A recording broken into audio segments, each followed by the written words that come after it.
రాజంపేట పట్టణంలోని అన్నమాచార్య కాలేజ్ వద్ద విద్యార్థి సంఘాల నాయకులు నిరసన చేశారు. కాలేజ్ యాజమాన్యం పొరపాటుతోనే రీనా మహంక్ అనే విద్యార్థి చనిపోయిందని ఆరోపించారు.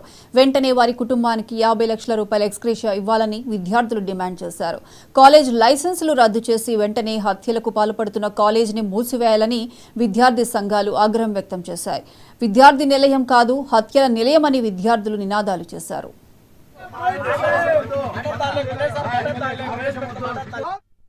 నిరసన కార్యక్రమంలో ఎస్ఎఫ్ఐ జిల్లా కార్యదర్శి నరసింహ సర్వేపల్లి, టిఎన్ఎస్ఎఫ్ రాష్ట్ర ప్రధాన కార్యదర్శి రేవూరి వేణుగోపాల్, పీడీఎస్యూ జిల్లా అధ్యక్షుడు నాగేశ్వర్ పాల్గొన్నారు. బీటెక్ ఫస్ట్ ఇయర్ విద్యార్థి రేణి మృతిపై ఎస్ఎఫ్ఐ నాయకులు అనుమానం వ్యక్తం చేశారు. ఈ నేపథ్యంలో అన్నమాచార్య కాలేజ్ ముట్టడికి పిలుపునిచ్చారు. ప్రధాన రహదారి నుంచి కాలేజ్ ప్రధాన గేటు వరకు ర్యాలీ చేపట్టారు. కాలేజ్ యాజమాన్యం గేట్లు మూసివేయడంతో గేటు వద్దనే బైఠాయించి నినాదాలు చేశారు. విద్యార్థి సంఘాల నాయకులు గేట్లు ఎక్కి లోపలికి వెళ్లేందుకు ప్రయత్నించారు.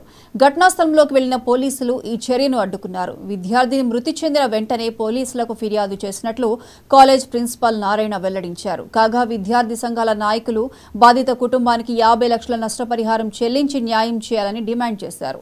అదేవిధంగా కాలేజ్లో బాలికలపై జరుగుతున్న లైంగిక దాడులు, ఆత్మహత్యలపై చర్యలు తీసుకోవాలని అధికారులను డిమాండ్ చేశారు. నేను మీటింగ్లో ఉన్నప్పుడు నాకు హాస్టల్ వార్డెన్ గారి దగ్గర నుంచి కాల్ వచ్చింది.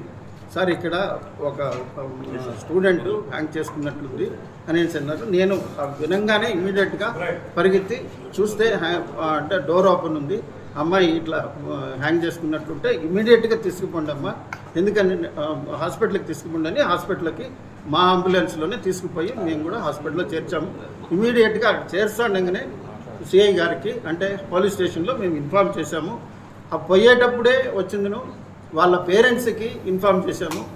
అందువల్ల వాళ్ళు బయలుదేరుతా అని చెప్పారు. అదే వచ్చిందను సిఐ గారి దగ్గర కూడా చెప్పి సార్ వాళ్ళ ఫాదర్కి కూడా చేయండి సార్, వాళ్ళ మదర్కి చేశామంటే వాళ్ళ మదర్కి చేశారు. అప్పుడే చెప్పారు వాళ్ళ మదరు మేము బయలుదేరుతున్నాము అని చెప్పారు. వాళ్ళ ఫాదర్ డ్రైవర్ కాబట్టి వాళ్ళ ఫాదర్ అప్పుడు డ్రైవింగ్లో ఉన్నారు కాబట్టి డ్రైవింగ్లో ఉన్నారంట అని అంటే ఇన్ఫార్మ్ చేసినారు కదా సార్ అంటే ఇన్ఫార్మ్ చేశామనేసి సిఐ గారు కూడా చెప్పారు. కాబట్టి